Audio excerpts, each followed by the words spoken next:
지난주의 말씀이 기억나시는지 모르겠습니다. 지난주에 성령 강림 주일이어서 성령님께서 이 세상에 오신 이유에 관한 말씀을 드렸습니다. 성령님이 이 세상에 오신 이유는 정말 다양하죠. 다양하지만 지난주 사도행전 말씀을 통해서 세 가지로 이 부분은 좀 우리가 기억하면서 계속 말씀을 받아야 할 것입니다. 성령님이 이 세상에 오신 이유는 크게는 세 가지예요. 세 가지 꼭 기억하시기 바라요. 첫째는 우리 모두를 성령의 사람으로 만드시기 위함입니다. 성령의 사람, 그러니까 성령의 바람, 태풍과 같은 성령의 바람과 같은 능력이 나타나는 그런 사람으로, 그리고 또 성령의 불의 혀와 같은 하나님의 말씀이 선포되는 그의 입술 속에서 성령의 역사, 성령의 말씀을 드러내는 그런 사람을 세우고자 성령님이 이 세상에 오신 것입니다. 우리가 정말 성령의 사람인가 생각해 봐야 돼요. 두 번째는 성령의 충만함을 입은 사람으로 우리를 세우시기 위함이에요. 세상에 술에 취해서 살아가는 사람이 아니라 오늘 본문에도 등장하지만 성령의 충만함을 입어서 성령의 지배를 받고 성령의 사람이 되어 그 충만함을 사람들에게 전가시킬 수 있는 그런 능력 있는 사람을 세우시기 위해서 성령님이 오신 것입니다. 세 번째는 성령의 사역을 위해서입니다. 성령님이 오시기 전에 예수님이 십자가에 못 박혀 죽으시지 않았습니까? 성령 이전에는 예수님께서 사역을 하셨어요. 예수님이 주도적으로 모든 일들을 구원의 사역을 행하셨다면 성령께서 오심은 성령께서 주관하시는 사역, 성령의 말하게 하심을 따라 사역하는 그 사역에 우리를 동참시키기 위해서 우리의 모든 사역들이 어떤 의미에서 성령의 사역에 동참하는 것이죠. 우리가 동역자가 되어서 사역을 하는 것이죠. 성령님께서 오신 이 세 가지 이유를 성령 강림주일 뿐만이 아니라 예수 믿는 사람들은 꼭 기억해야 돼요. 내가 성령의 사람인가? 나는 정말 성령으로 충만한 사람인가? 성령의 사역에 내가 동역하고 있는가? 이 세 가지를 기억할 필요가 있습니다. 그래서 이것을 확실히 알고 우리 모든 성도님들 성령의 사람으로 새로워지실 수 있기를 바랍니다. 여러분, 우리 주변에 보면은 신앙생활은 하지만 여전히 마귀의 유혹 앞에 무너지고 세상의 유혹, 그리고 물질, 그리고 어떤 자아가 우상이 되어서 날마다 영적으로 메말라가는 그런 사람들을 우리가 볼 때가 있습니다. 사실 우리도 그런 신앙생활을 하고 있는지도 몰라요. 성령의 사람, 성령으로 충만한 삶이라기보다는 세상에 눌리고 또 세상의 삶에 지쳐서 영혼이 메말라가고 둔감해지고 하나님의 말씀이 들려오지 않고 이런 어떤 신앙생활을 하고 있는지도 모릅니다. 그렇다면 이런 상태라면 우리가 어디서부터 우리의 신앙생활을 회복해야 되는가? 예배에서부터 회복을 해야 돼요. 모든 시작은 예배예요. 성경이 그것을 말해주고 있어요. 여러분, 열왕기상에 보면은 하나님을 떠난 북이스라엘 최악의 왕이라고 불리는 아합 왕이 등장합니다. 이 아합 왕의 통치 시기에 하나님께서 엘리야를 부르세요. 그래서 바알과 아세라를 섬기는 850명이나 되는 선지자들과 갈멜산에서 대결합니다. 영적 대결을 하는 거죠. 정말 어떤 신이 우리가 쌓은 제단에 불을 내릴 것인가, 이런 어떤 대결을 펼칩니다. 그런데 성경을 자세히 보면은 엘리야의 관심은 이 영적 전쟁에서 승리하는 것에 1차적으로 관심이 있기보다는 무너진 이스라엘의 제단을 회복하는 것에 더 많은 관심이 있어요. 북이스라엘 아합 왕 시절에 이스라엘 백성들이 다 제단이 무너지고 바알과 아세라를 섬기고 이세벨이 엘리야가 사람들을 다 모읍니다. 이스라엘 백성들을 다 모아가지고 이 대결 앞에서 다 모아가지고 가장 먼저 뭘 하는가? 무너진 제단을 수축해요. 여러분, 열왕기상 18장 30절에 보면 이런 구절이 있습니다. 우리 스크린 보고 같이 한번 읽겠습니다. 엘리야가 모든 백성을 향하여 이르되 내게로 가까이 오라. 백성이 다 가까이 가매 그가 무너진 여호와의 제단을 수축하되, 무너진 여호와의 제단을 수축하는 것으로부터 영적 싸움이 시작이 되는 것이고 거기서부터 진정한 회복이 있는 어떤 의미에서 영적 전쟁, 그러니까 엘리야가 행했던 바알과 아세라 우상 숭배 그런 신들과 행했던 이 영적 전쟁의 목적은 무너진 제단을 수축하는 거였어요. 그리고 우리가 영적으로 메말라 있고 영적 싸움에서 항상 실패하고 이런 상황 가운데 놓여 있다면 가장 먼저 해야 되는 것은 영적 재단을 수축하는 거예요. 예배를 회복하는 것이 가장 첫 우선순위다. 잊지 말아야 됩니다. 따라서 우리가 성령의 사람이 되어 다시금 영적으로 회복되어 성령의 사역을 정말 감당하려면 무너진 예배를 먼저 회복해야 함을 말해주고 있어요. 여러분, 오늘 본문의 에베소서 5장 18절에서 21절 말씀은 성령의 충만함을 입는 것이 개인과 그리고 공동체와 우리의 어떤 일상적인 삶의 영역까지 확장되어야 함을 보여주고 있는데, 이 안에서는 진짜 이 말씀을 통해 우리가 회복되어져야 될 예배의 모습들을 우리에게 보여주고 있어요.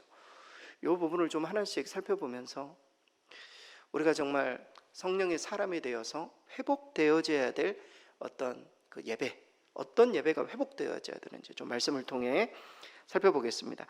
먼저 성령의 사람으로 우리가 먼저 회복되어야 될 예배는 우리 개인의 예배예요. 여러분, 모든 예배는 우리가 하나님 앞에 이 개인이 나와 하나님과의 관계, 여기서부터 모든 게 시작이 돼요. 여러분, 오늘 성전 예배가 시작이 된 것처럼 생각이 되지만 절대 그렇지 않습니다. 우리 개인이 하나님과의 관계 속에서 예배를 드리고 연합해서 예배 드리는 게 성전 예배예요. 그래서 우리의 개인의 예배가, 개인의 제단이 하나님 앞에 회복이 되어야 함을 성경 말해줘요. 오늘 본문의 18절 스크린 같이 한번 읽겠습니다. 술 취하지 말라, 이는 방탕한 것이니 오직 성령으로 충만함을 받으라. 아멘. 여러분, 지난주에 소개했지만 이 에베소서 말씀은 에베소 지역에 있는 그런 어떤 그 성도들, 그 대상을 우리가 염두에 두고 우리가 생각해야 돼요. 에베소 지역은 당시에는 로마의 속국 중에 제2의 도시였어요. 엄청나게 큰 도시였고 번영의 도시였고 풍요로운 도시였고 우상의 소굴이었어요. 아데미 신전, 그래서 지금도 아데미 그 신상이 발견될 정도로 에베소에는 우상 숭배, 번영, 타락 막 이런 문화들이 사람들을 지배했습니다. 사람들은 무질서한 생활 그리고 또 방탕하기 쉬운 환경으로 인해서 예수님을 믿었으면서도 계속 술 취한 사람들이 많았다고 해요.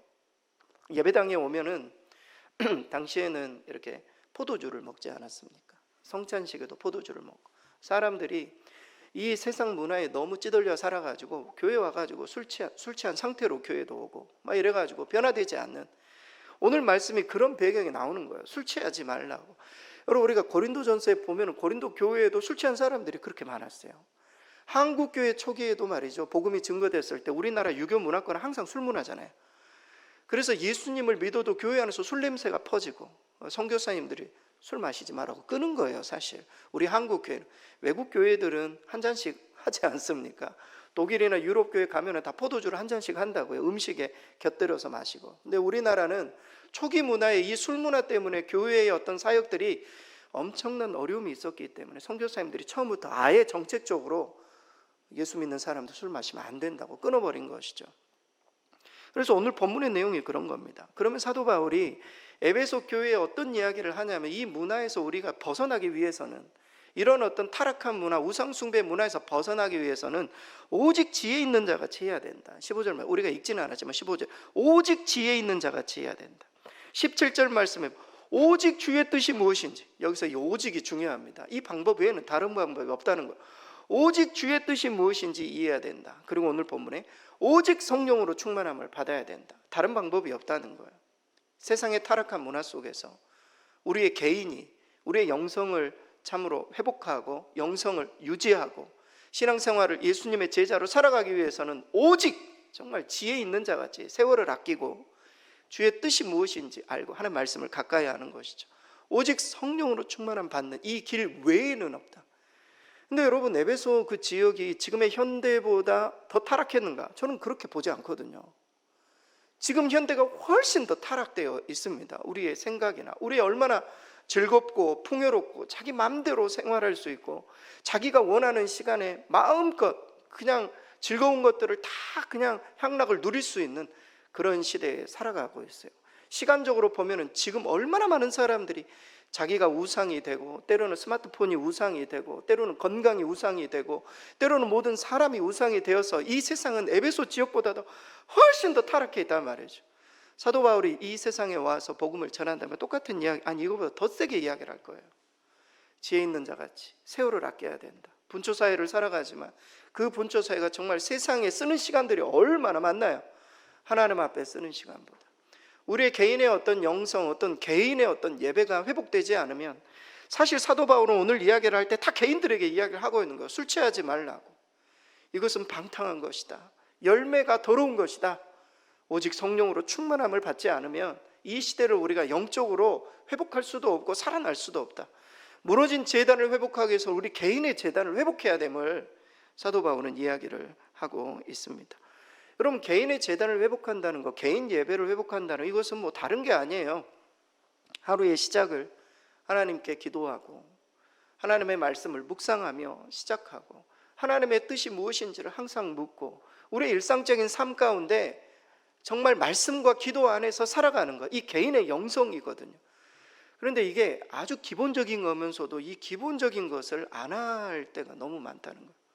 여러분, 하루를 시작할 때 첫 시간을 하나님께 드리나요? 우리 바쁜 것 위주로 다 생활을 할 때가 얼마나 많습니까? 하루를 마무리하면서 하나님 앞에 기도하며 하루를 마감하나요? 우리가 정말 성령의 지배를 받고 성령께서 이끄시는 대로 살지 않고 우리 개인의 영성이 세상의 술에 취해서, 실제 술이 아니라 세상의 수많은 것에 취해 사는, 그러면서도 하나님과의 관계를 맺지 않는 이런 어떤 상태라면 오늘 하나님 말씀하십니다. 우리 개인의 영성을 회복하라고, 개인의 예배를 회복하라고, 하나님 앞에 기도하고 우리의 어떤 시간을 드리고 하나님의 말씀을 묵상하고 주님의 뜻이 무엇인지를 헤아리고 오직 정말 지혜로운 자같이 행해서 이 시대의 수많은 공격 앞에 우리가 담대히 넉넉히 승리할 수 있도록 개인의 예배를 회복하는 게 너무 중요하다. 이 부분을 강조해 줍니다. 여러분, 창세기 5장 24절에 보면 에녹에 관한 이야기가 있어요. 우리 스크린 보고 같이 한번 읽겠습니다. 에녹이 하나님과 동행하더니 하나님이 그를 데려가심으로 세상에 있지 아니하였더라. 구약에서 성령의 사람 한 사람을 꼽으라면 저는 에녹을 꼽고 싶어요. 하나님과 동행하는 사람. 얼마나 하나님과 깊이 동행했으면 하나님이 그냥 그를 데려갈 정도로. 근데 굳이 여기 있을 필요가 없겠다. 나와 함께 죽음을 경험하지 않은 사람, 성령의 사람, 딱 에녹이 그런 사람입니다. 그러면 여기에서 이 하나님과 동행, 하나님과 같이 걷는다는 뜻이에요. Work with God, 하나님과 같이 걷는, 하나님과 함께 걷는 것을 의미해요. 함께 걷는, 이거 무엇입니까? 정말 이 시대에 필요한 하나님의 뜻을 발견하고 내가 어떻게 이 시대를 분별력 있게 살기 위해 하나님과 함께 걷는 거예요. 여러분, 좀 그 함께 걸으시는 분들이 계시나요? 함께 걸으면서 그냥 걷기만 하시나요? 요즘 사람들 많이 그냥 서로 이야기를 하면서 서로 대화를 하면서. 함께 걷는다는 것은 예수님께 기도하고 대화하고 예수님이 또 우리에게 말씀을 걸어오시고, 이게 말씀과 기도하고 똑같은 거거든요. 우리 개인의 영성은 다른 게 아니에요. 우리 주님과 함께 걷는 것이다. 이 개인의 영성을 우리가 회복해야 된다. 에녹처럼 우리도 하나님과 동행하는 개인의 신앙, 개인의 예배를 회복해야 할 것입니다. 여러분, 이런 말이 있습니다. work는 work다. 사역은 걷는 것과 똑같다. 이렇게 이런 말이 있습니다. 예수님과 함께하는 동행이 잘 이루어질 때 하나님 우리에게 맡겨주신 사명, 사역도 잘 이루어질 수 있다는 겁니다. 하루 일과를 시작하면서 예수님과 먼저 걷지 않고 워크를 한다면 그것은 성도의 삶이 아니라는 거예요. 우리도 오늘의 어떤 여러 가지 사역에 앞서서 하나님께 먼저 기도하고 하나님과 함께 걷고 하나님의 뜻을 묻고 이렇게 해서 하루를 시작할 때 하나님이 일하시는 것들을, 하나님이 워크하실 수 있도록 하는 일들이 펼쳐질 수 있다. 성경 그렇게 말해주고 있습니다. 저희가 새벽마다 열왕기상을 묵상하고 있는데요, 북이스라엘 왕이었던, 앞서 소개했던 이 아합 왕의 문제, 최악의 왕이죠. 이 아합 왕의 문제는 무엇인가? 아합이 하나님을 모르는 사람이 아니었어요. 북이스라엘의 사람들은 대부분 하나님을 알고 있는 사람들이죠. 하지만 하나님과 동행하지 않았다는 거예요. 하나님을 알지만 하나님과 동행하지 않는. 그러나 이 시대의 많은 그리스도인들 가운데 이런 사람이 얼마나 많습니까? 하나님을 알고는 있다고 해요. 그런데 하나님과 동행하지는 않아요. 하나님 성령님을 알고는 있다고 해요. 그러나 성령의 지배는 받지 않아요. 내가 내 생각과 내 의지와 내 마음대로 행하지, 성령께서 우리에게 마음을 주시는 대로 순종하고 발걸음을 옮기고 내 손을 펼치지는 않는다고요. 성령이 그렇게 요구하시는데도 동행하지 않는, 우리의 개인의 영성이 회복되어야 성전 예배도 회복되는 거예요, 사실은. 그래서 정말 하나님과 동행하는 것이 얼마나 중요한가 놓쳐서는 안 됩니다. 반면에 여러분, 엘리야를 기억해 보시기 바랍니다. 엘리야는 위기의 순간에, 고통에, 정말 하나님 침체의 순간이 있었어요. 하나님과 단절되는 순간, 막 이세벨이 죽이려고 하니까 도망하는 그런 순간. 그러나 그 순간에도 하나님의 세미한 음성을 듣게 돼요. 엄청나게 큰 차이입니다. 아합은 왜 듣지 못하고 엘리야는 들었는가? 개인의 영성의 차이예요.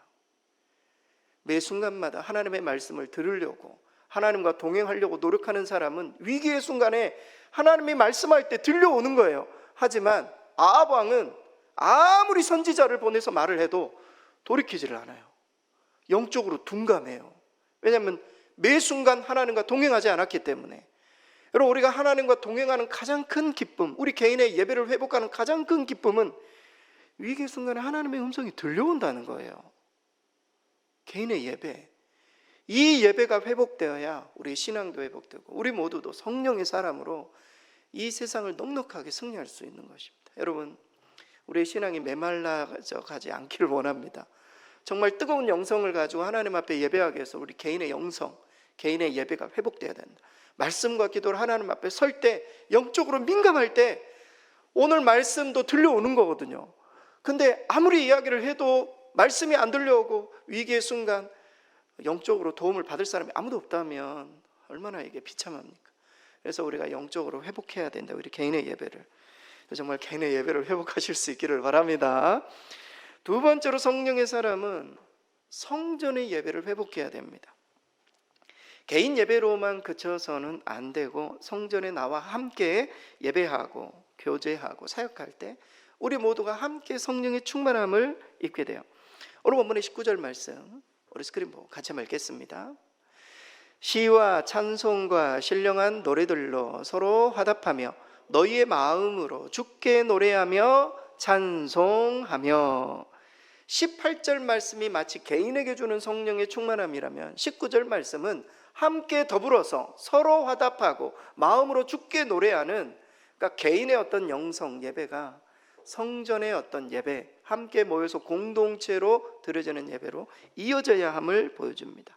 여러분, 여기서 시라는 단어는 구약의 어떤 시편을 의미해요. 시편의 어떤 정신을 담은 그런 노래들을 말합니다. 여기서 찬송은 하나님을 높이고 사모하는 영광송들을 의미하는, 우리가 부르는 찬송이 되겠습니다. 그리고 여기서 말하는 신령한 노래들, 하나님의 영감에 의해 만들어지고 불리어진 찬송, 지금으로 말하면 복음송가죠. 이 세 가지가 정말 결합이 돼야 된다. 그래서 오늘 우리가 예배 가운데 이 세 가지가 다 들어있어요. 우리가 성시 교독을 하는 것은 대부분 시편을 중심으로, 우리가 찬송을 부르고 우리가 복음송을 부르고, 이 모든 것들이 다 예배 안에 이렇게 다양하게 이렇게 섞여서 하나님 앞에 예배해요.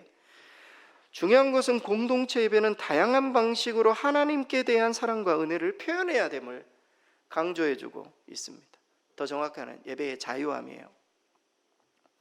예배의 자유함. 저는 우리 교회의 예배가 정말 예배의 자유함이 있었으면 좋겠어요. 하나님 앞에 정말 자유함을 가지고, 무엇보다도 자유함 속에 드리는 이 성전의 예배. 아니, 성전에 나오지 못하는데 뭐 예배가 자유함, 뭐 이런 말을 할 수가 없는 겁니다. 그래서 하나님 앞에 기도하고 하나님 앞에 예배하고 우리가 정말 성전의 예배를 사모해야 돼요. 과거 코로나 시절에는 성전에 오는 것이 여러 가지 이유로 불편한 그런 시절이 있었습니다. 하지만 지금도 그러면 안 될 것입니다. 우리 모두가 성령의 사람이라면 성전에 오는 것이 정말 기쁘고 즐거운 일이 될 수 있도록, 성전을 가까이 할 수 있도록. 여러분, 성전이 집에서 혹시 가까우시면 축복입니다. 축복. 정말 얼마나 큰 축복인지 몰라요. 저도 사실 집이 좀 멀어졌어요. 그래서 집에 이렇게 차로 오는데 15분 정도가 걸리는데 성전이 가까우면 얼마나 좋습니까? 가까이 와서 지나가는 길에 들러서 기도도 하고 마음껏 찬양도 하고 하나님의 말씀도 듣고 이런 것들이 얼마나 좋은지 몰라요. 우리 모두가 성전의 예배를 회복해야 돼요. 또 하나 정말 이 예배 가운데, 성전 예배 가운데 회복해야 될 것이 있다면 영과 진리의 예배예요. 영과 진리의 예배. 여러분, 그 성경에 예배에 대해서 딱 소개하고 있는 구절이 하나가 있어요. 요한복음 4장 24절. 우리 스크린 보고 같이 한번 읽겠습니다. 하나님은 영이시니 예배하는 자가 영과 진리로 예배할지니라. 영과 진리의 예배. 과거에는 신령과 진정으로, 그 잘못된 표현입니다. 영과 진리의 예배로 하나님 앞에 드려지는 것.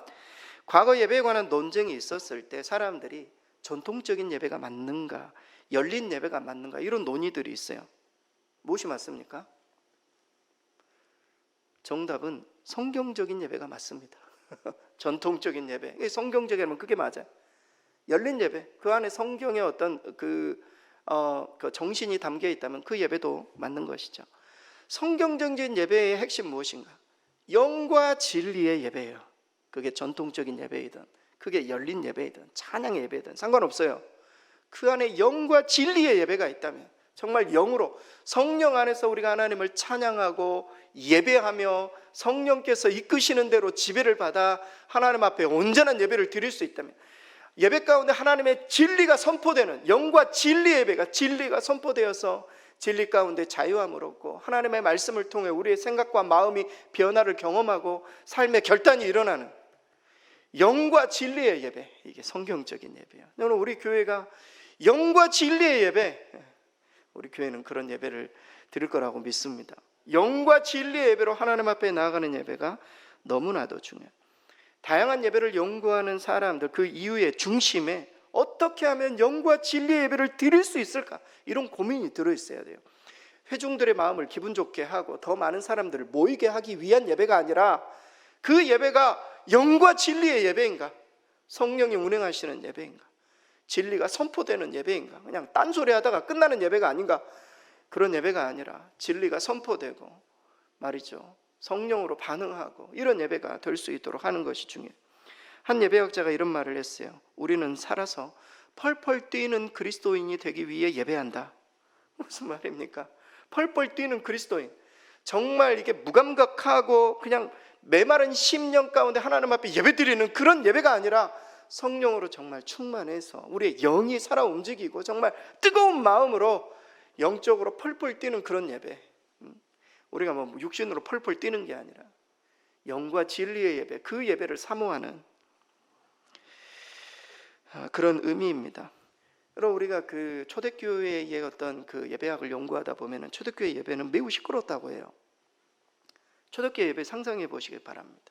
저도 그 이번에 성지순례 가면서 회당에서의 어떤 예배, 회당의 어떤 그런 어떤 그 이렇게 규모, 사람들이 앉는 장소, 막 이런 것들을 이렇게 쭉 바라보면서, 와, 회당이 생각보다 넓구나. 사람들이 무슨 의자에 앉고 이런 게 아니잖아요. 당시에는 다 바닥에 앉고 일어서서 예배하고 이런 상황이었단 말이에요. 근데 초대교회는 너무너무 시끄러웠대요. 앞에서 우리 마이크가 있는 것도 아니잖아요. 물론 이제 앞에서 어떤 랍비나 아니면은 말씀을 전하는 사람이 복음을 전할 때에는 어느 정도 조용을 했겠지만, 사람들이 일단 애들도 데려오고 또 얼마나 시끄럽겠습니까? 그 주변에 무슨 뭐 방음 장치도 아무것도 없고 다 뚫려 있으니까요. 정말 시끄럽다. 근데 그런 것 때문에 시끄러웠던 것이 아니라, 당시에는 예수님을 믿고 살아가는 것이 한 주간 동안에 목숨을 거는 일이었대요. 일주일의 삶이 너무너무 힘들었던 거예요. 어떤 사람 핍박받아 죽었다는 소식도 듣고, 그러면서 주일에 모인 거예요. 모이면 어떤 이야기를 하겠습니까? 저 가정에 누가 순교했대, 저 가정에 누가 잡혀갔대, 오늘 살아서 오셨군요. 이래가지고 사람들이 만나면 너무너무 기뻐하고 서로 끌어안고 하나님 앞에 감사하며 찬양하고. 여러분, 근래 우리 찬양 부르면서 눈물 흘린 적 있나요? 별로 없으시죠? 편안하다는 겁니다, 우리의 삶이. 근데 당시에 초대교회 예배는 다 찬양을 하면서 눈물을 흘리고 시끄러울 수밖에 없는 거예요. 하나님께서 나를 어떻게 도와주셨는지 사람들이 앞에 돌아가면서 간증하고 말이죠. 간증하면 사람들이 나도 그렇다고 나와서 또 간증하고 함께 박수치며 하나님께 영광 돌리는 그런 예배. 얼마나 초대교회 예배가 파워가 있었겠습니까? 이 영과 진리 예배 아닙니까? 성령께서 우리를 운행하시는 대로 하나님 말씀 선포가 되고 진리 가운데 행하신 모든 일들이 나누어지는 그런 예배. 그래서 C.S. 루이스가 예배에 대해서 이런 말을 했어요. 완벽한 교회의 예배는 그 형식을 의식하지 못하는 예배라는 거예요. 우리는 예배의 순서만 이렇게 의식하잖아요. 그런데 예배 순서 이런 것에 이렇게 제한받지 않는, 그래서 우리의 관심이 오직 하나님께로만 향하는, 무슨 전통 예배다, 열린 예배다 상관없이 영과 진리의 예배로 하나님 앞에 예배드려지는, 진짜 예배하는 자들은 의식, 순서 이런 거 상관없다는 거예요. 예배 첫 시간부터 마지막 시간까지 하나님께 사로잡혀서 우리의 마음을 온전하게 드리고, 하나님께서 그 마음을 받으시고, 하나님께서 말씀을 통해 우리에게 은혜를 베푸시고, 하나님 앞에 결단해서 내가 이 세상을 넉넉하게 승리하리라 선포하며 나아가는 예배, 영과 진리의 예배. 여러분, 우리 교회, 강성교회 우리 예배가 이런 성전 예배를 회복하실 수 있기를 바랍니다. 개인 예배를 넘어 성전의 예배가 회복될 때 성령의 사람으로 우리가 이 세상을 넉넉하게 승리할 것임. 마지막으로 성령의 사람으로 우리는 생활 예배를 회복해야 돼요. 생활 예배, 우리 일터 속에서, 우리 가정 속에서, 우리의 삶 속에서 생활 예배를 회복해야 돼요. 오늘 본문의 20절에서 21절 스크린 보고 같이 한번 읽겠습니다. 범사의 우리 주 예수 그리스도의 이름으로 항상 아버지께 하나님께 감사하며 그리스도를 경외함으로 피차 복종하라. 오늘 본문의 말씀은 18절에서 계속 이어지는 말씀이에요. 성령의 충만함을 받아 공동체 예배뿐만이 아니라 범사의 일상적인 삶 속에서도 하나님 앞에 감사하며 가정에서도 주 안에 피차 복종하는 삶이 이루어지는 것, 예배자의 삶이죠. 생활 속에서 예배자로 확장되는 그런 말씀을 교훈하고 주고 있어요. 여러분, 우리가 보통 예배의 회복을 이야기를 할 때 개인의 예배, 공동체 예배에 대해서는 많이 이야기를 해요. 하지만 우리의 일터 속에서의 예배도 회복돼야 된다, 우리 가정 속에서도 예배도 회복돼야 된다, 이런 이야기는 참 많이 하지 않습니다. 여러분, 먼저 일터의 예배가 회복되기를 바랍니다. 우리가 살아가는 일터 속에서의 예배, 물론 함께 일하시는 분들이 적고 그러면 어렵겠지만, 그러면 개인 예배를 드려야 되겠죠. 하지만 내 일터 속에서 몇 사람이라도 예수 믿는 사람이다, 그 사람을 찾아내야 돼요. 제가 근래 여기 여기라고 말하면 좀 안 되는데, 그 S경찰서 신우회 모임에 설교를 1년에 한 번, 두 번 정도 가게 됩니다. 신우회 모임이라고 하면은 경찰서니까 그 신우회 회원들이 많지 않겠습니까? 가서 봤더니 3분 나와 계세요. 3분. 신우회 회원들이 몇 명이나 되니까, 그러니까 20명 넘대요. 근데 오늘 신우회 예배가 왜 안 나오셨냐고 그랬더니 다들 바쁘시대, 식사하러 가셨대. 그래서 참 안타깝더라고요. 물론 힘들죠. 본인이 휴식하는 시간도 갖고 싶고, 일주일에 한 번 드리는 일터 속의 예배인데, 여기에서 하나님과 동행하고 일터 속에서 내가 정말 분별력 있게 살아가기 위해서 하나님께 힘을 받아야 되는데, 신우회 모임들이 점점 줄어들고 있어요. 여러분, 그 신우회뿐만이 아니에요. 지금의 일터 속에서 모든 예배들이 사라지고 코로나로 인해서 무너지고 예수 믿는 사람들이 모이지를 않는 거예요. 저희 둘째가 리라트 고등학교를 다니는데 예술계 교통 음악하는 애들, 근데 놀랍게도 음악하는 애들이 다 교회 출신이에요. 고등학생 애들이 다 예수 믿는 애들이 많아요. 그래가지고 예배 점심시간 12시 40분이라면 고등학생들이 20명 정도가 모여서 기도회를 한다는 거예요. 고등학생들이. 놀라운 것 아닙니까? 직장인들, 예수 믿는 직장인들은 모여서 예배 안 드리는데 고등학생들이 모여가지고 예배하고 찬양하고 그렇다는 거예요. 저 되게 도전을 받았어요. 여러분, 우리 주변에 예수 믿는 사람들을 몇 사람이라도 찾아내야 돼요.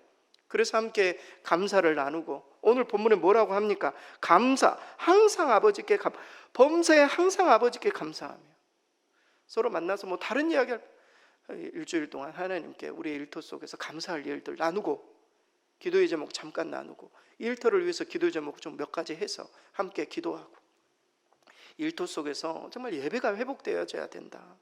저는 그 부분을 강조하고 싶어요. 두 번째는 가정의 예배예요. 물론 가정에 요즘은 이제 가정들이 다 흩어지고 자녀들도 없고 막 이러지만, 가정 예배를 함께 드리는 것, 이것도 참 중요합니다. 부부가 함께 가정 예배를 드리는 것 정말 중요해요. 제가 우리 그 장인 장모님 존경하는 것 중에 하나가 결혼하시고 난 다음에 평생을 저녁에 8시에 항상 가정 예배를 드린다는 거예요. 두 분이 저녁에 두 분이 찬송 부르고 기도하고 찬송 부르고 기도하고 한 번도 빼지 않고 여행을 가셔서도 꼭 하세요. 그래서 같이 가족이 여행에 가면 항상 같이 예배를 드리고 여행을 시작하고 저녁에 예배를 드리고, 목사도 그거 하기가 되게 쉽지 않습니다. 장로님 가정이 그렇게 참 존경스러워요. 가정의 예배가 정말 회복되어져야 된다. 그리스도를 경외함으로 피차 복종하는 것, 이거 자체가 사실 가정 예배일 수 있어요. 따라서 가까운 사람들일수록 존중함으로 생활 속에서 함께 예배자로 살아가는 게 너무 중요해요. 사랑과 나눔을 실천하는 것도 우리가 생활 속에서 예배자로 살아가는 그런 어떤 모습이기도 합니다. 여기까지 보겠습니다. 결론입니다. 성령이 오신 이유는 우리를 성령의 사람, 성령이 충만하여 성령의 사역을 감당하는 동역자로 세우기 위해 성령이 오셨습니다. 성령의 사람이 되어서 우리 모두가 가장 먼저 회복해야 될 부분은 무너진 제단이에요. 예배를 회복하는 것, 이 부분을 우리가 놓쳐서는 안 됩니다. 따라서 오늘 우리 주님께서는 3가지 도전해주고 계십니다. 개인의 예배가 회복되기를, 말씀과 기도 생활이 회복되기를, 성전의 예배가 회복되기를, 영과 진리의 예배를 드릴 수 있도록, 생활 예배가 회복되기를, 직장과 가정 속에서 우리 모두가 예배자의 삶을 살아가는 것. 그래서 성령의 사람으로, 우리 정말 성령 강림주의를 기점으로 우리가 정말 성령의 사람으로 새로워져야 된다, 이런 결단을 꼭 하셔야 돼요. 이 세상에 휩쓸려가는 인생이 아니라 이 세상을 역행하고 하나님의 능력으로 세상에 변화를 줄 수 있는 그런 성령의 사람으로 새로워질 수 있기를 바랍니다.